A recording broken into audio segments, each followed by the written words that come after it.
Here's one of the key things that people forget about when they're setting goals, and it's why they don't hit goals in the long term that set them up for success.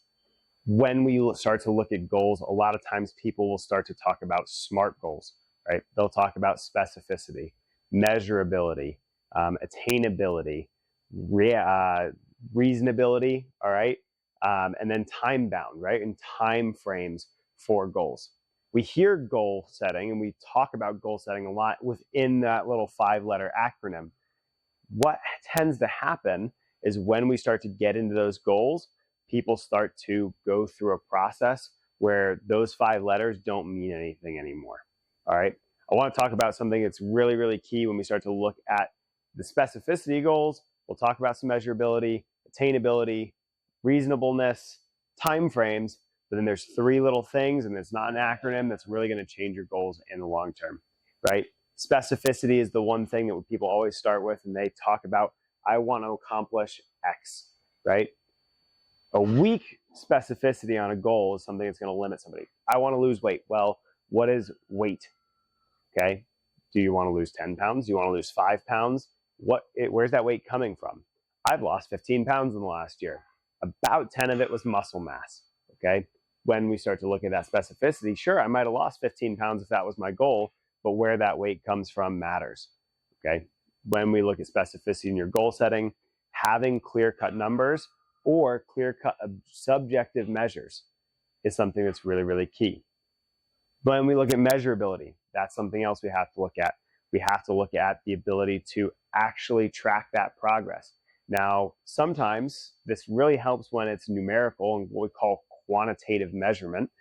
When we have those things, like we said, we want to see weight loss. Well, define what weight loss is, have that specific goal. Those little measurable moments or that measurable aspects of that goal, such as body fat percentage, can be tracked. We can track actual weight on a scale. Percentages is another way we can track weight. Having that measurability is super, super key. When we start to look at attainability, one of the things that people tend to struggle with is setting up a framework for how they're actually going to attain that goal. They don't know the plan. They don't know how to actually move forward. When we look at attainability, we have to look at realistic expectations, right? It kind of fits into that R. It's why they use SMART goals, because the first 2 things are very key. When we look at attainability, we need to look at your schedule. We need to look at how you're actually going to attain it, right? We need to look at the plan. Reasonability, that's one of those things that people tend to have a hard time with, because when they have that attainability goal and that plan, they tend to then make that plan unreasonable. What we look at is we look at adaptations. Adaptations fit into that reasonability. Does your body actually respond in the way that you want it to respond? Some people are really high responders when it comes to training and when it comes to their long-term goal setting process. So if we don't have that part checked off, then we're going to set ourselves up for failure. Okay. Time frames. Everybody knows this, right? I want to lose X by X date. Okay. I want to increase my squat by 5% by X date. Okay. These are reasonable, in terms of how we actually lay them out. We have to look at timeframes then as if they're actually worth, or not necessarily worth, but we have to look at how they're actually going to play out in the time frame. Is it enough time? Okay. This is the thing then, when we look at your goals, there's 3 other factors that are really going to determine whether or not you're going to choose and succeed at that goal.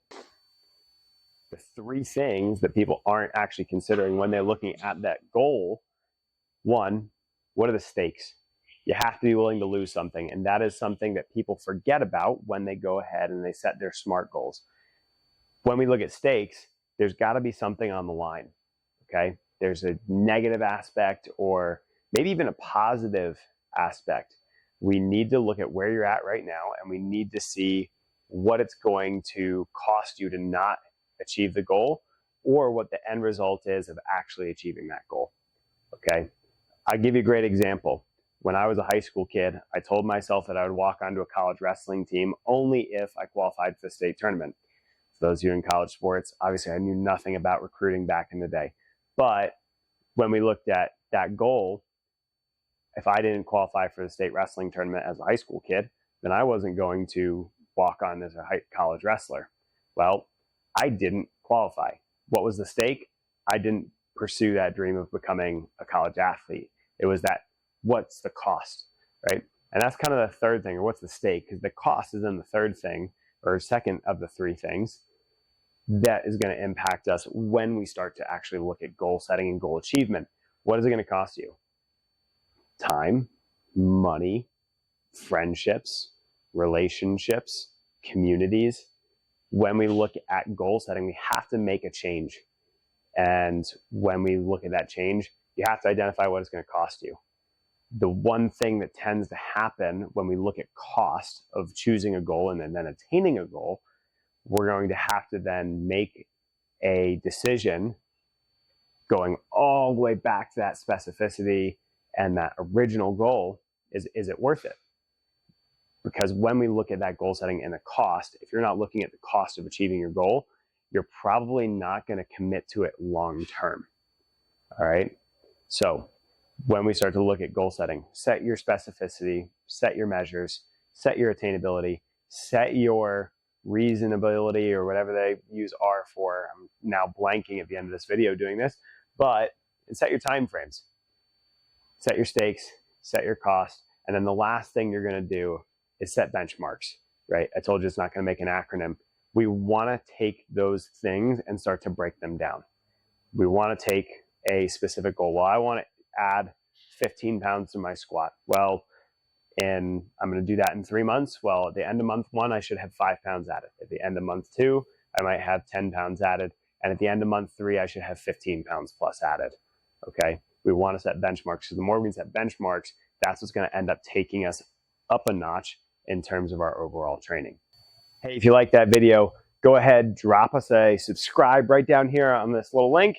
Or if you want to check out some of the other stuff we've done, education, lectures, clinics, or check out one of our 500 plus exercise demos, the ways you can level up your training, set your own goals, and change your future.